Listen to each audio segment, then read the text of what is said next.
Comencemos con las noticias. Culpable se declaró el patriarca de la familia Lorenzana, Valdemar Lorenzana Lima, de tráfico de drogas ante un juez en los Estados Unidos. Valdemar Lorenzana Lima, alias el patriarca, supuesto capo del narcotráfico vinculado al cartel de Sinaloa de Joaquín El Chapo Guzmán, se declaró culpable de conspirar para introducir 992 libras de cocaína proveniente de Colombia a los Estados Unidos. Valdemar Lorenzana Lima, de 75 años, fue extraditado a Estados Unidos para ser juzgado en la Corte del Distrito de Columbia del Departamento de Justicia de ese país. Ese departamento acusa a Lorenzana y a sus 3 hijos de traficar droga desde Guatemala a Norteamérica entre 1996 y el 2009. El agente especial de la agencia antidrogas DEA afirmó que, por años, miembros de la familia Lorenzana, instruidos por el patriarca, traficaron cocaína a Estados Unidos con impunidad. La droga, que provenía desde Colombia, era tratada por organizaciones de ese país, de México y en Guatemala. Se supone que la familia Lorenzana utilizaba aeroplanos y botes rápidos para pasar los estupefacientes. Lorenzana podría ser condenado a un máximo de 40 años de prisión y un mínimo de 5. Hasta ahora no hay reacciones de la declaración de culpabilidad de parte de la Fiscalía. Usted, a través de su cuenta en la red social Facebook, el expresidente de Guatemala, Alfonso Portillo Cabrera, ha denunciado retraso de casi 3 meses por el Buró de Presidios de Nueva York, que obliga al expresidente a continuar en una cárcel de máxima seguridad, lo cual contraviene la decisión del juez Patterson, quien ordenó que cumpla condena en centro de mínima seguridad en el estado de Florida. Al momento, ninguna instancia defensora de los derechos humanos se ha preocupado por este tema. De regreso a la actualidad nacional, he de contarle que un exfuncionario de la municipalidad de Huehuetenango ha sido ligado a proceso por varios delitos. El juez Miguel Ángel Gálvez, titular del Juzgado B de Mayor Riesgo, ligó a proceso penal al exdirector financiero del municipio de San Antonio Huixta, Huehuetenango, Oliver Leonel Alvarado del Valle, a quien se le imputan los delitos de asociación ilícita, estafa propia y manipulación de información.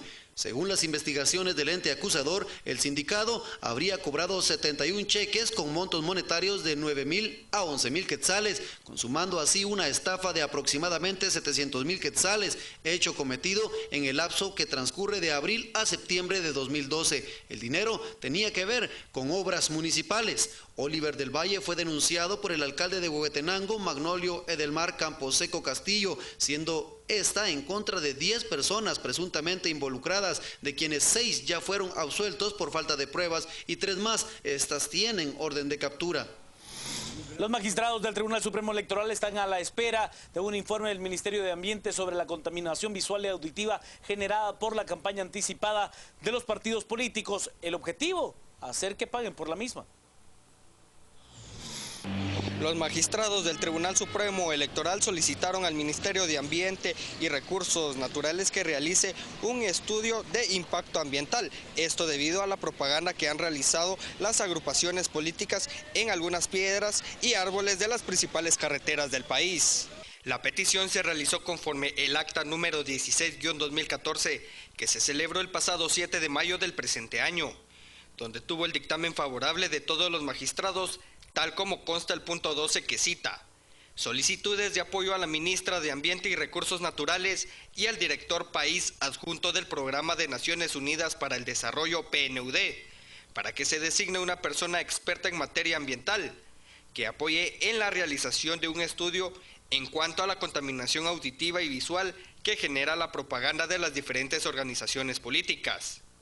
Sin embargo, no se especifica si tendrá algún costo económico. Hasta el momento se dio a conocer que no se ha presentado el informe a los magistrados del TSE. Los partidos políticos, especialmente en el interior del país, tienen la costumbre de pintar piedras y hasta árboles que visualmente contaminan el ambiente.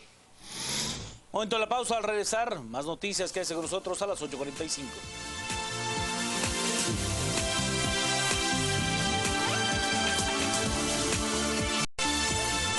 Usted, la Superintendencia de Administración Tributaria SAT dio a conocer que tendrá un grupo de fiscalizadores para realizar trabajos de fiscalización en diferentes centros comerciales para el pago de impuestos. La Superintendencia de Administración Tributaria SAT presentó las brigadas de apoyo para mejorar la fiscalización.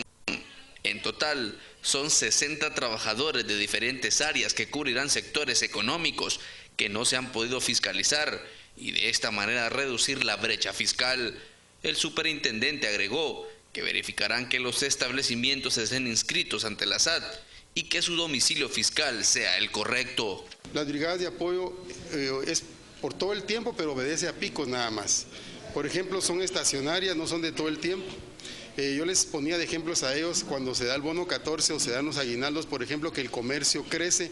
En este momento ellos podrían apoyarnos, y algunos momentos estacionarios como las fiestas agostinas, que el ámbito turístico crece en Guatemala, pues ellos agarrarían hacia el ámbito turístico. Pero no es de todo el tiempo. Ellos van a obedecer a una planificación que Fiscalización va a desarrollar. Hoy pues lo vamos a estar haciendo paso a paso, pero a futuro me imagino que debe haber una planificación anual que contemple ya esas visitas. Entonces las brigadas de apoyo pues van a ser de un día, 2 días o un fin de semana, que se armen los equipos colaboradores para que nos den esta ayuda. La función prácticamente va a ser la visita técnica relámpago, se podría decir, donde vean que el comportamiento básico, como que es la emisión de las facturas, se esté cumpliendo a cabalidad como la ley lo establece. ¿Sabe usted, a la brevedad Guatemala podría tener un hombre en el espacio? Sí, un guatemalteco astronauta. Por primera vez en la historia de nuestro país, un guatemalteco podría viajar al espacio. Vinicio Montoya es un odontólogo que tomó el camino para ser astronauta y está a punto de lograrlo. Hasta ahora, de 2,000 aspirantes, han quedado 8 y entre ellos está Montoya. Él viajará para Estados Unidos a la NASA para hacer ya la última etapa del proceso, y ya con esto él quedaría registrado en el listado de astronautas que pueden subir al espacio en las próximas misiones. La misión pues todavía no tiene fecha exacta en la que él pudiera viajar, pero el proceso sí lo va a estar terminando en el 2015. Bueno, centroamericano es el único que está. De Latinoamérica pues existen otros candidatos, pero de Centroamérica ese es el único que en este momento está en ese proceso. Resalta conocer que a Montoya le pidieron que renunciara a ser guatemalteco y convertirse en ciudadano estadounidense para optar a un patrocinio de una empresa, pero se negó, asegurando que quiere llevar la bandera de Guatemala hasta la luna. Momento, el clima es Diana Guerra.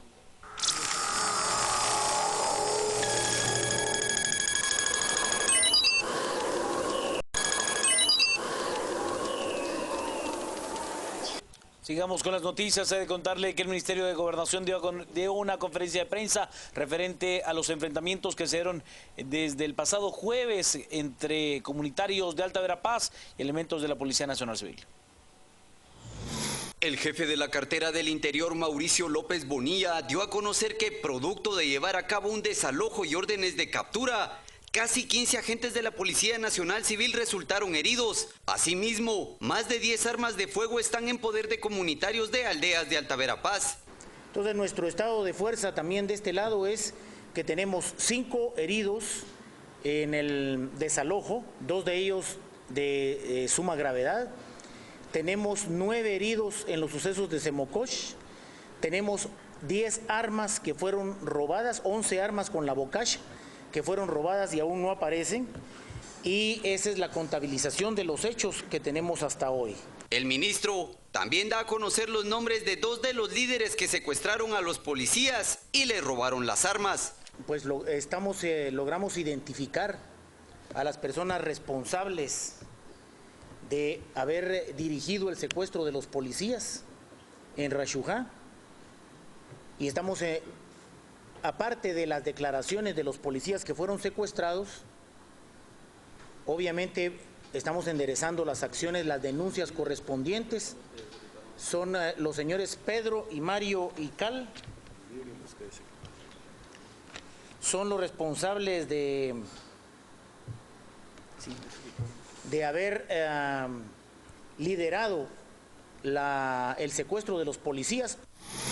El comisionado nacional para el diálogo nacional, Miguel Ángel Valcárcel, dice que comprende las peticiones de los comunitarios de Alta Verapaz, pero que esas peticiones deben de realizarse dentro del marco de la ley para que situaciones como esta no se salgan de control, como lo sucedido el fin de semana en Alta Verapaz.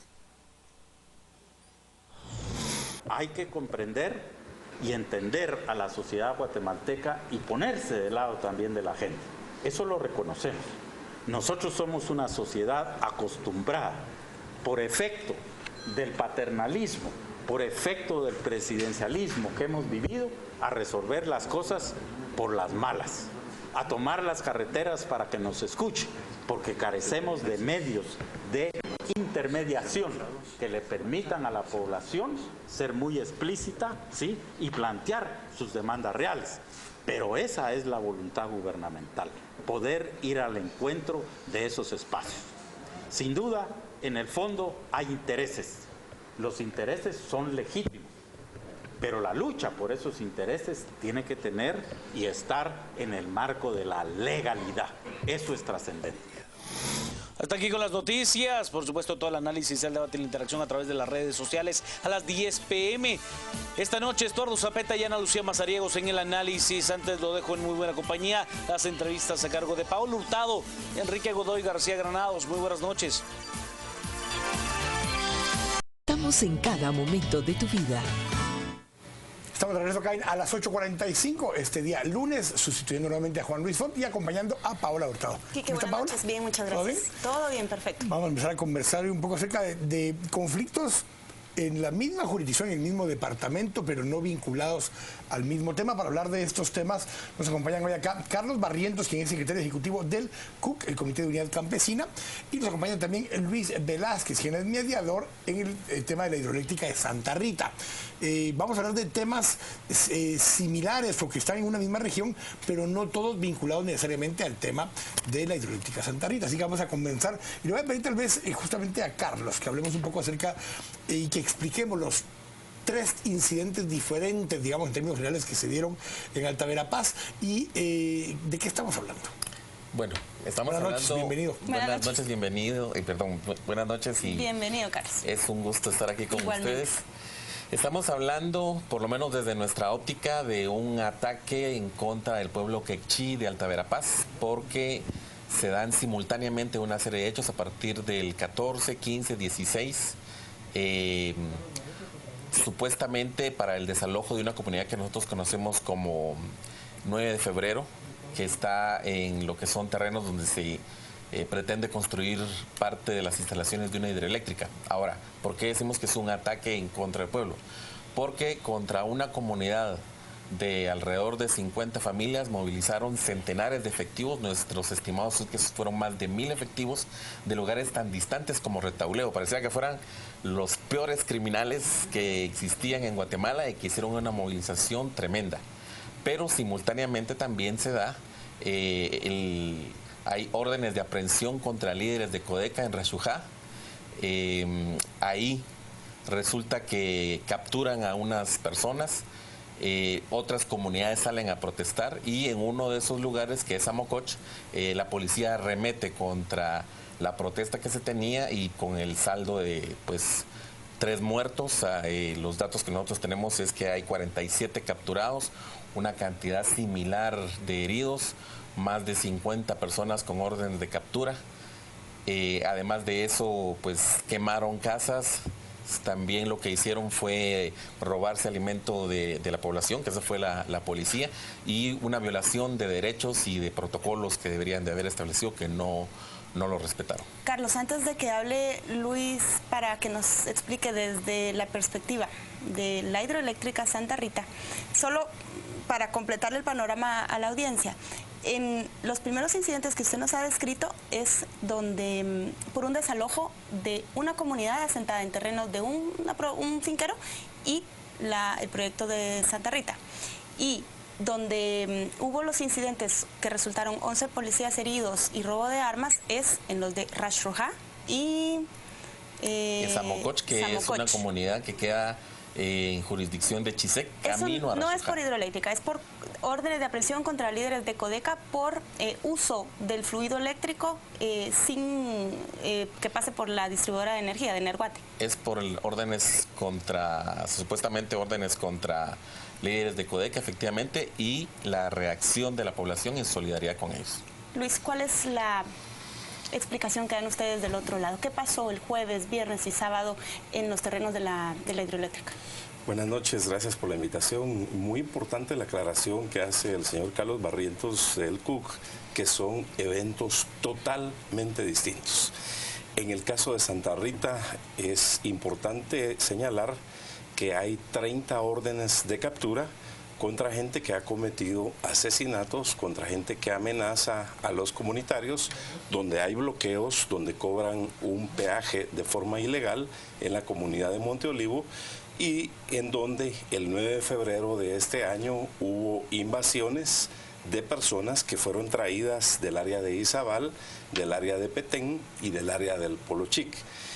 Así que la comunidad de ahí 9 de deriva febrero, el nombre, la comunidad 9 de febrero. La comunidad 9 de febrero realmente no existe porque es una invasión ilegal que se hizo en la finca Xalajá Canguinic, que básicamente es de propiedad de una parte de la hidroeléctrica Santa Rita y otra parte de otras personas. Ahora, lo que sí es importante resaltar, ahí no coincidimos con el señor Carlos Barrientos del CUC, que este no es una represión del Estado, porque la empresa ha seguido los procesos en los tribunales de justicia, en el Ministerio Público, para que se den las órdenes de desalojo y recuperar las propiedades que legalmente le pertenecen a las personas que son dueños, y en este caso una parte de Hidroeléctrica Santa Rita. Se siguieron todos los protocolos. Es importante resaltar que la primera orden de desalojo estaba para la primera semana de abril. No se llevó a cabo, la postergaron para finales de mayo, no se llevó a cabo, la postergaron para junio, no se llevó a cabo, se reinicia todo el proceso, otra vez para julio, no se hizo, y finalmente se tomó la decisión de parte de las autoridades de hacerlo el jueves 14 de agosto, siguiendo todos los protocolos con acompañamiento de la Procuraduría de Derechos Humanos del Ministerio Público, y donde lamentablemente al entrar las fuerzas de seguridad fueron agredidas. Hay 3 policías heridos a machetazos en la frente, en la cabeza, uno de ellos casi pierde el brazo, otro en los pulmones, y se regresan las autoridades, iban desarmados. Entonces eso no es una represión. Y el día viernes 15 entran a las autoridades, ya no hubo ninguna oposición, quitan talanqueras, quitan los árboles que estaban obstaculizando el paso, las piedras, etcétera, y se retiran los invasores. Sin embargo, al día de hoy vuelven a regresar 20 invasores. Hoy día lunes han regresado 20 invasores y han movilizado cualquier cantidad de gente. La primera pregunta sería, ¿quién está pagando estos millones de quetzales para movilización de esa gente que causa conflictividad social? Carlos, el primer tema, dice Luis, esa comunidad no existía realmente, sino que justamente en la fecha 9 de febrero se da una invasión, que es de donde se genera todo este dilema. ¿Es así? No, exactamente. Aunque fueron hechos en lugares distintos, para nosotros sí hay toda una relación entre los distintos hechos. Ya decía yo, o sea, no es lógico que para decir que van a desalojar alrededor de 50 familias movilicen miles, o sea, más de 1000 efectivos, con incluso movilización de ejército, tanquetas, hay gente... Aunque sea el segundo día, después desde del segundo intento de ingresar. Antes hubo una movilización muy fuerte. No ahorita participó ni un soldado ni una tanqueta. Nosotros tenemos datos de que sí hay presencia de militares en la región, hay presencia de policía, pero además, imagínense, traer policías desde Retauleu, descubrir otros lugares donde obviamente hay situaciones de inseguridad, para desalojar a un grupo de familias que además cuando llega la policía, por el mismo terror que se genera la presencia de las fuerzas de seguridad, ya no estaban. Y en el caso eso de fue una en el comunidad... segundo día, porque el primer día lo recibieron con AK-47, con armas hechizas y con morteros, y les dispararon. Y la policía... Que termine, señor Barrientos, su explicación, y así podemos escucharla de ambos. Igual... en el caso de la comunidad de Monte Olivo, que es camino a donde estaba esta comunidad, hace un año, precisamente ayer hace un año, hoy hace un año se cumplió, o sea, se asesinaron a 2 niños Ahí ya hubo 2 niños asesinados, 3 personas asesinadas previamente. Hoy, por los hechos de Samococh, hay otros 3 asesinados. Entonces, es toda una situación en contra de varias comunidades en esta región. Pero en el caso del que hablábamos antes, es un desalojo porque están ocupando una propiedad privada. Desde lo que ustedes conocen, ¿desde cuándo está esa comunidad ahí? Desde el 2012. Ahora, ahí hay que tener presente que no es cierto que se ha seguido toda la legalidad, porque hay incluso sentencias de la Corte de Constitucionalidad que establecen que se deben realizar consultas cuando haya situaciones que afecten a la población, y en ese lugar no se ha efectuado ninguna consulta. Entonces, la respuesta de la población es, podemos decir, amparándose en el artículo 45, que establece que uno puede hacer acciones para que se garanticen esos derechos. Y esa acción fue ir a invadir un territorio. Ir a ocupar ese lugar porque tomar posesión de un terreno que no es de ellos. La cuestión es que no se les ha consultado y va a haber efectos hacia ellos. Entiendo esa parte, Carlos, pero la pregunta primera es, ¿fueron a ocupar un terreno que están conscientes que no es propiedad de ellos? Es un terreno que habría que investigar detenidamente cómo está el tema de la propiedad, pero fundamentalmente es en rechazo a la instalación de la hidroeléctrica que se quiere hacer ahí, por los efectos que va a tener. No es por ocupación de tierra, es para manifestar ese rechazo, entonces. Es para manifestar ese rechazo. Luis, ¿cómo se puede explicar la presencia de 1000 efectivos de la Policía Nacional Civil? Bueno, el primer día fueron menos de 600 efectivos. Esos datos los dio el señor ministro de Gobernación en una forma oficial. Fueron atacados, los policías son macheteados, le pegaron a los delegados de Derechos Humanos de Alta Verapaz y las fuerzas de seguridad entraron sin ningún arma y optaron por retirarse. Hay radiopatrullas que tienen impactos de bala y el segundo día ingresaron con un número mayor de efectivos, pero ya se retiraron. Ahora yo quiero resaltar cosas positivas.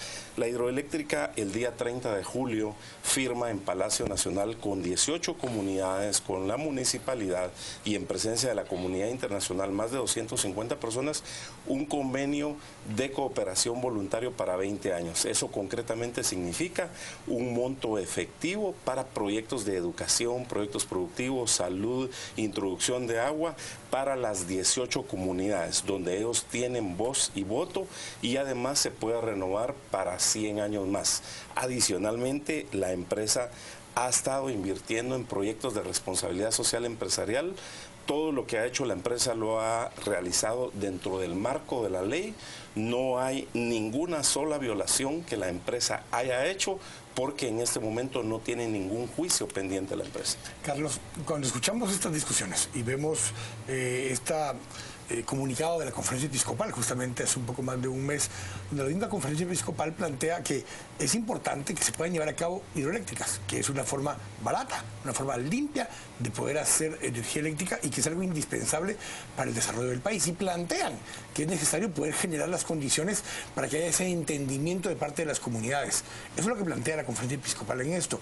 Pero el planteamiento que están haciendo es que no están de acuerdo con que se haga ahí la hidroeléctrica. Efectivamente. Yo pregunto también por qué. Sí.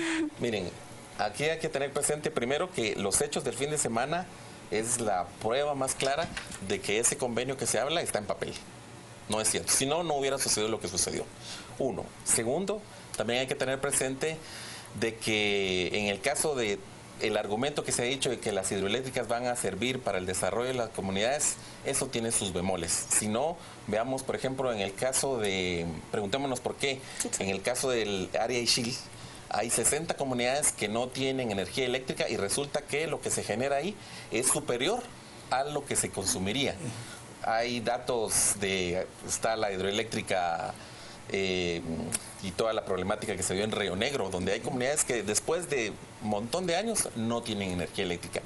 Entonces, estas grandes hidroeléctricas, su función no es para el desarrollo de las comunidades, su función es para otro tipo de negocios. El problema es que están pasando encima de una serie de derechos de las comunidades y de la población indígena. Entonces, obviamente hay una respuesta de esa población indígena. De hecho, no se menciona también que en esos días, en 5 lugares distintos, salieron las comunidades a protestar ante la agresión que se está sufriendo, y que una cosa muy lamentable es que incluso se regresó al tiempo de la guerra, porque la comunidad Monte Olivo abandonaron la comunidad, pasaron prácticamente 2 días en la montaña, sin agua, sin alimento, niños, mujeres embarazadas, por el terror que causó la presencia de las fuerzas de seguridad y por la forma como actuó. Don Carlos, reitero la pregunta que hacía Paola.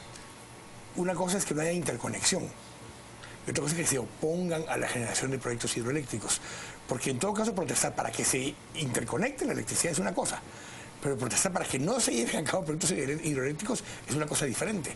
Por los efectos que tiene. O sea, hay que tener presente que ojalá estas hidroeléctricas como están pensadas no tuvieran ningún efecto, pero tienen efectos en las comunidades, tienen efectos en cuanto a caudal de agua, además se genera toda una situación de conflictividad, porque antes de que llegaran estos proyectos no existía conflictividad en estas regiones.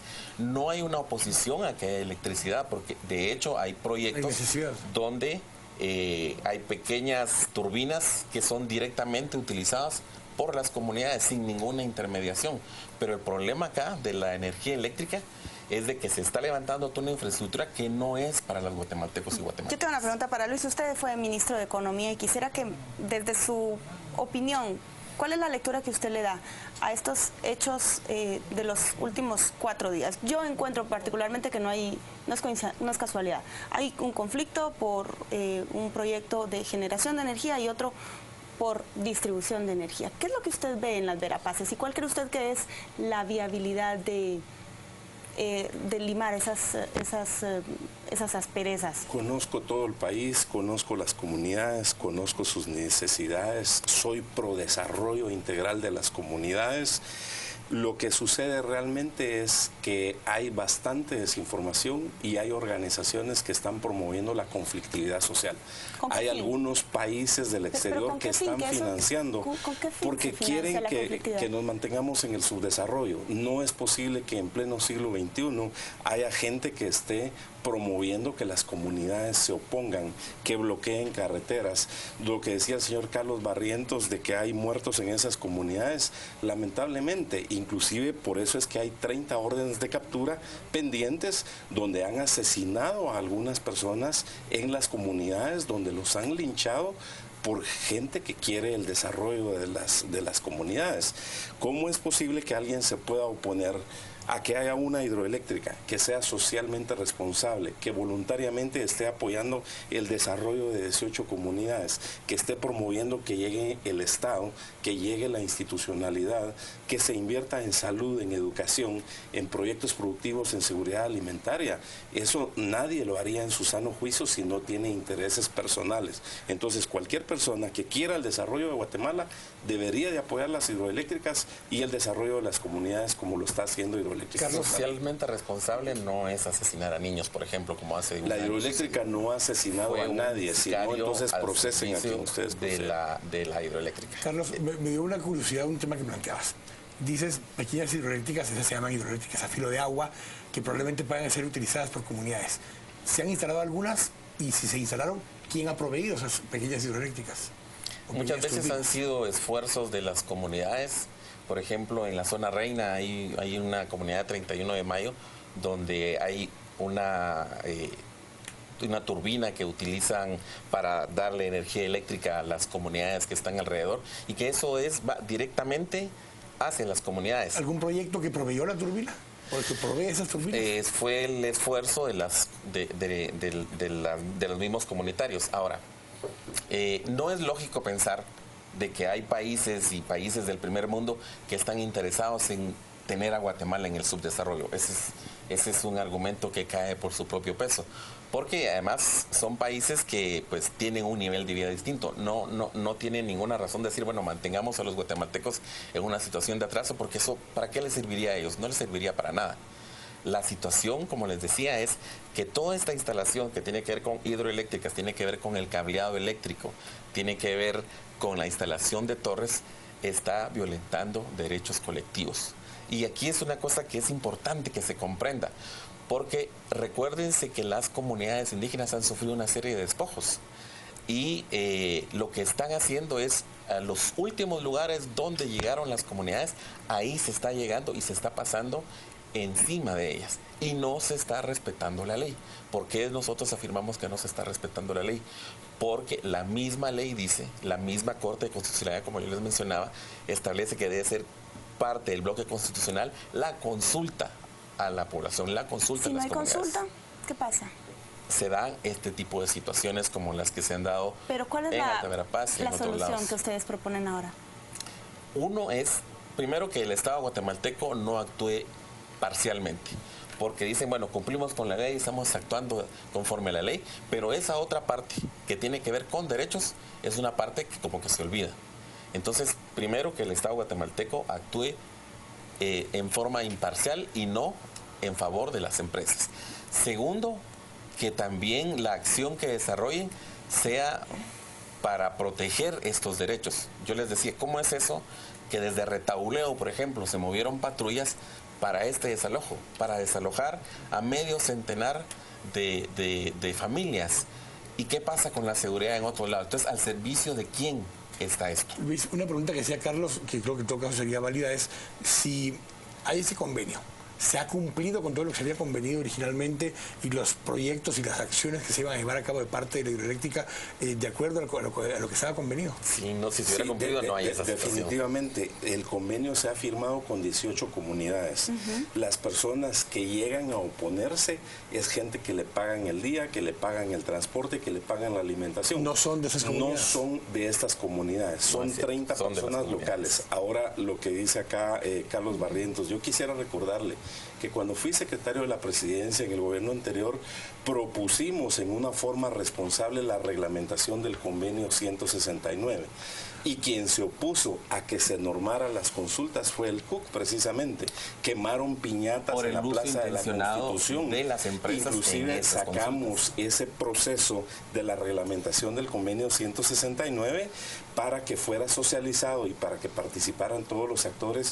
Lo fuimos a presentar a Ginebra, lo presentamos a James Anaya, el relator de derechos humanos de los pueblos indígenas. Y quien se opuso fueron estas organizaciones como el CUC. Bloquearon que se hiciera la reglamentación del convenio 169. Entonces, yo creería que sí hay que normar y que se hagan las consultas de una forma normada, pero retomando el punto de los desalojos. Hidroeléctrica Santa Rita ha cumplido la ley, no debe ninguna vida, al contrario, está trabajando por el desarrollo de estas comunidades que están totalmente olvidadas y está haciendo un trabajo en equipo. Desarrollo que se lleva en la punta de los fusiles de la policía.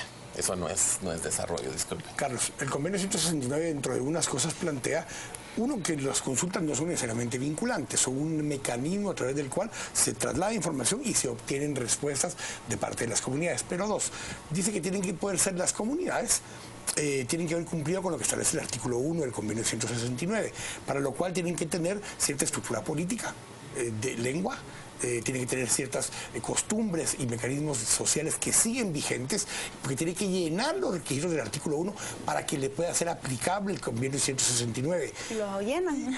A ver, para empezar, el convenio 169 no dice que no sean vinculantes. Es más, aunque no existe una reglamentación, no tienen opción de veto. Aunque no exista una reglamentación, por lo menos lo que ha definido el panel de expertos del convenio 169 y James Anaya es que aunque no hay una reglamentación, se tienen que respetar esos derechos. Ese es un elemento fundamental. ¿Por qué nosotros decimos que esto que se estaba trabajando con el gobierno anterior y también lo que se está pretendiendo hacer con este gobierno no está en el marco, no está en el marco del respeto a los derechos? Porque resulta que el mismo James Anaya dijo que para poder hacer eso se tenía que consultar con los pueblos originarios, con los pueblos indígenas. Y lo que hacen es consultan 2, 3 personas y dicen ya consultamos, ya consensuamos y entonces va para adelante. Carlos, Además, ¿cuál es la diferencia entre consultar y no consultar? Si la consulta sería una respuesta, ¿no? La diferencia es la posibilidad de que haya paz y tranquilidad y que se respeten los derechos de las comunidades. Si no se consulta, se genera todo este tipo de conflictividad. ¿Pero es solo por el hecho de que no les preguntaron que se oponen o hay una alta posibilidad de que igual la negativa persista? Exactamente, porque es parte de los derechos. Recordemos que Guatemala es signataria de la Declaración de Naciones Unidas sobre Pueblos Indígenas, donde establece que se tienen que respetar los derechos a la tierra, territorio y recursos naturales, y que los pueblos indígenas pueden decidir sobre eso.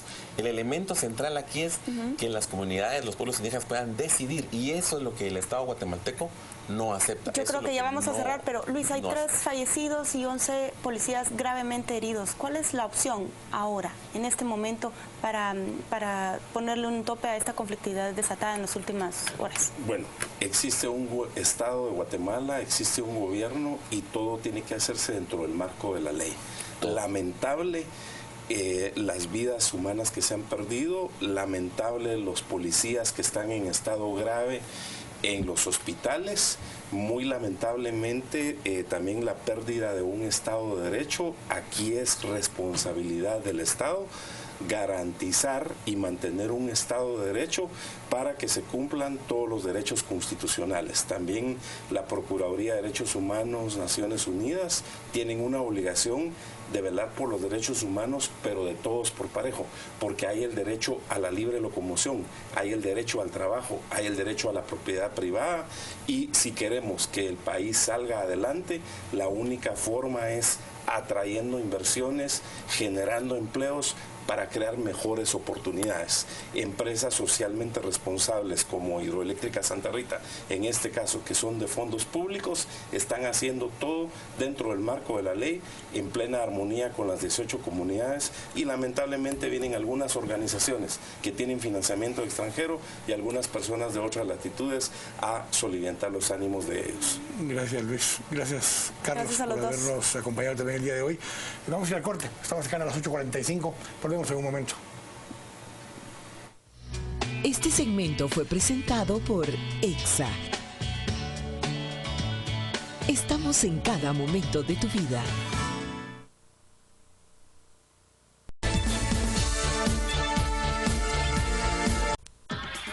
El siguiente segmento es patrocinado por Tropigas, la llama que rinde más. Buenas noches, gracias por continuar con nosotros en este segundo segmento de las 8:45. Hablamos ahora de la emisión de los bonos del Tesoro. Ese sorpresivo anuncio que dio la semana pasada el gobierno de emitir nuevamente deuda para compensar la baja recaudación fiscal que se reconoce esta semana ya superó el déficit, el millardo de quetzales. Tenemos con nosotros para conversar sobre ese tema en este segmento a Ricardo Barrientos de ICEFI, un habitual invitado en a las 8:45, y también a Juan Carlos Casellas. ¿Mencioné bien su apellido? Sí, correcto. ¿Sí? Muchas gracias. Usted es asesor en temas económicos, fue asesor de la jefa de la superintendencia de la SAT. ¿O la superintendente? Tengo un pasado oscuro por ahí. Es conocedor de temas económicos. También Ricardo, ¿no? más tributarios que económicos. Económicos y tributarios. Soy jurista. Muchas gracias por acompañarnos. Trabaja usted también en un bufete, ¿verdad? Sí, soy asesor jurídico en bufete mayor y mayora y me destaco como catedrático universitario a todo nivel. Pues qué bueno que tenemos un abogado y un economista para hablar de este tema. ¿Cómo ven, Ricardo? Comencemos con usted. ¿Cómo ve usted ese aviso de emitir bonos por casi 4 millardos de quetzales que van a servir para pagar sueldos de policías, pagar tratamientos para enfermos renales y principalmente para deuda? Bueno, me temo que voy a empezar contradiciéndolo. Porque no es ninguna sorpresa. Debemos recordar que al principio de este ejercicio fiscal estábamos con el análisis que el año pasado el Congreso de la República no aprobó el proyecto de presupuesto que el Ejecutivo le presentó al Legislativo. Y la entonces ministra de Finanzas Públicas interpretó la literal B del artículo 171 constitucional que debía ejecutar el presupuesto de 2013 incluyendo los bonos que estaban allá. Y ahí hubo una controversia que tal vez aquí el IC nos ayuda un poco. Nosotros creemos que ahí se violó la Constitución porque no se fue al Congreso a solicitar la autorización para la emisión, colocación de esos 5.400 millones de bonos. En alguna ocasión, discutiendo con la ministra, nosotros le decíamos que, bueno, tal vez se va a ganar una batalla jurídica en la Corte de Constitucionalidad, pero las cuentas fiscales son claras. Los bonos que tenía el presupuesto 2013 no alcanzaban. Y en el ICEFI hemos venido diciendo, van a tener que ir al Congreso de todas formas. dicho y hecho. Entonces lo que está ocurriendo ahora es una historia, casi, digamos, un pronóstico bien cumplido. Los 5.400 de bonos que tenía el presupuesto el año pasado no les alcanza para taponear un enorme agujero fiscal que se ha formado por un presupuesto mal hecho. Y solo una cuenta rápida: 2.500 millones de quetzales de la recaudación que no va a alcanzar la meta, más 3.300 millones de quetzales de los préstamos que estaban presupuestados en 2013 que en 2014 no están, más 700 millones de quetzales de sobreestimación en las donaciones corrientes, 2.5 más 3.3 más 0.7, el agujero es de 6.500 millones de quetzales. Entonces lo que están tratando de hacer es que con esos 4.000 tapar un poco, por lo menos 4 de esos 6.5. Partiendo también de que no necesariamente se va a ejecutar todo el presupuesto. Claro, claro. Entonces, bueno, Juan Carlos, regresemos un poco a la parte legal que planteaba Ricardo en su momento, porque sí se discutió en su momento si era legal o no la emisión original que se hizo al principio de este año. Pero además había que salir de todos modos a endeudarse nuevamente. Debieran haber cubierto la espalda, por ejemplo, de la ministra que ya no está y haber avalado la emisión que ya se dio, por ejemplo. Pues mire, Quique, yo le voy a dar mi opinión, y como usted sabe, en temas jurídicos, habiendo 20.000 abogados, hay 25.000 opiniones, ¿verdad? Pero a mi manera de ver, ahí sí que yendo a la génesis, a la esencia de lo que es el presupuesto, y que a la final de cuentas eso fue lo que llevó a que se constituyeran históricamente los parlamentos, que es precisamente para controlar los ingresos y los gastos principalmente de los recursos públicos. Si bien es cierto que la Constitución manda que si no se aprueba el presupuesto un año va a aplicar para el siguiente, el que estaba vigente, también es cierto que en aquella oportunidad se aprobó un endeudamiento de 5.400 millones de quetzales. Esa es la autorización que dieron nuestros representantes para que nos endeudáramos. ¿El año pasado? El año pasado. Yo no soy muy hábil para las matemáticas, pero 5.400 un año y 5.400 el año siguiente nos da 10.800 millones de quetzales. Es decir, que prácticamente le estamos dando la vuelta a una disposición constitucional, creería yo, en el sentido de que efectivamente yo creo que debieron haber ido al Parlamento, porque hay que recordar que este es un ámbito que está absolutamente reservado a la ley, y en nuestro país el único que puede crear normas jurídicas con rango de ley es el Congreso de la República. Yo soy de la opinión que debieron haber ido al Congreso.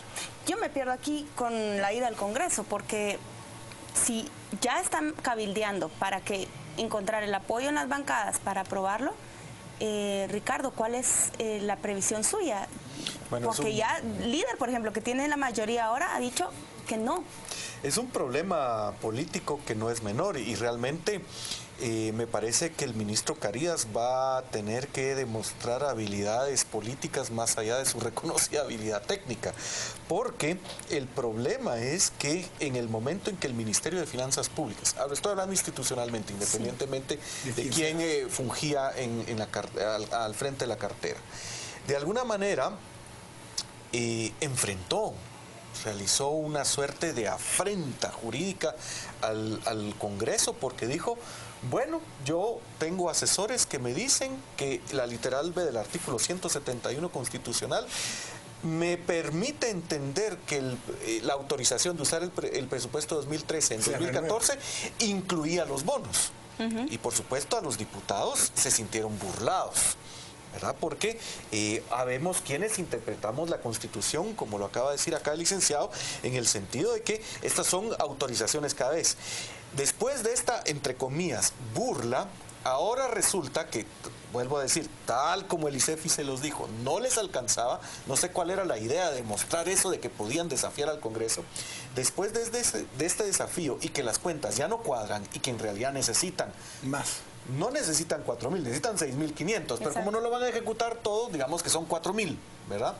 Entonces tienen que volver al Congreso, y aquí dicen con la cola entre las piernas, casi que de rodillas, y cuál va a ser los ánimos de estos diputados que se sintieron burlados hace 8 meses. Ahí yo veo un problema político que no creo que sea menor, ¿verdad? Ahora, Ricardo, vayamos un poco a los números de gran capitán que hacían el fin de semana ayer los diputados y la bancada líder. Porque parte del argumento siempre es: hoy tenemos la deuda más grande de toda la historia, hoy tenemos el presupuesto más grande de toda la historia. Y eso siempre va a ser cierto. O sea, en números absolutos, siempre el presupuesto nuevo va a ser el más grande de toda la historia. El nivel de endeudamiento del país es demasiado alto ya para el país. Estamos en 23%. 26%. Miren, aquí, perdón que no es, digamos, un tema jurídico, aquí viene un poco un juego de números. El ministro ha dicho que de estos 4.000 millones, 3.400 son para amortizar deuda, 500 para pagar salarios de policías y siempre a los enfermos renales. ¿Eso qué quiere decir? Que si yo tengo una deuda y voy a contratar deuda para pagar esta, entonces por un lado la deuda va a bajar, pero luego va a subir. Al final de la historia la deuda no va a incrementarse.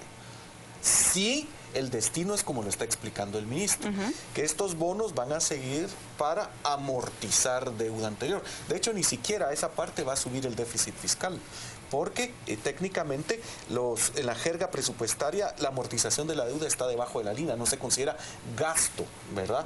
Entonces, ese es uno de los deuda que se vence, que se va a renovar para mayor plazo. Pero aquí yo sí tengo una cuestión que yo creo que al ministerio le falta aclarar. Yo tengo una conjetura, pero acuérdense que además de los 4.000 de bonos, se ha hablado de un préstamo del Banco Mundial de 340 millones de dólares.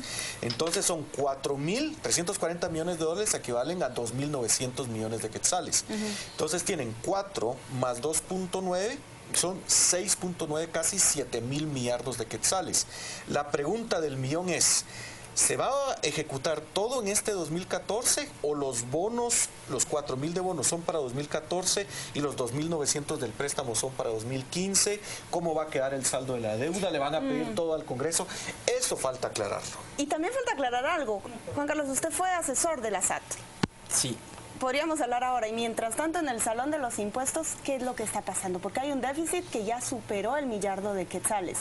¿En qué momento debería salir a decir la SAT, estamos con este agujero para justificar este endeudamiento? Yo entiendo que la función de la administración tributaria es bastante clara. Es decir, es hacerse cargo de una cara de la moneda, porque una cara es el gasto y otra es el ingreso. A la SAT le corresponde el tema del ingreso. Entonces, si yo estuviera en los zapatos de la administración tributaria, yo creo que lo que deberían de hacer los colegas de allá es centrarse precisamente en eso, en establecer estrategias de fiscalización, procedimientos para verdaderamente abarcar a la mayor cantidad de contribuyentes que sea posible, porque en realidad la Constitución, como yo le decía en alguna oportunidad en este lugar, es que no dice que solo los empresarios tengan que tributar, que solo los profesionales tengan que tributar. La Constitución dice que todos debemos de tributar, desde luego en razón de nuestras capacidades contributivas. Entonces, a mi manera de ver, para hacerle si la ambición es tener un gasto descomunal, entonces tengamos una recaudación también descomunal, que haya proporción entre ingreso y gasto, porque, insisto, el ingreso es una cara de la moneda y el gasto es la otra. Ampliar la base. Porque, Ricardo, ¿ahí dónde está el dilema en este momento? Yo creo que hay un problema jurídico muy serio que involucra directamente nada menos y nada más que al presidente Otto Pérez Molina.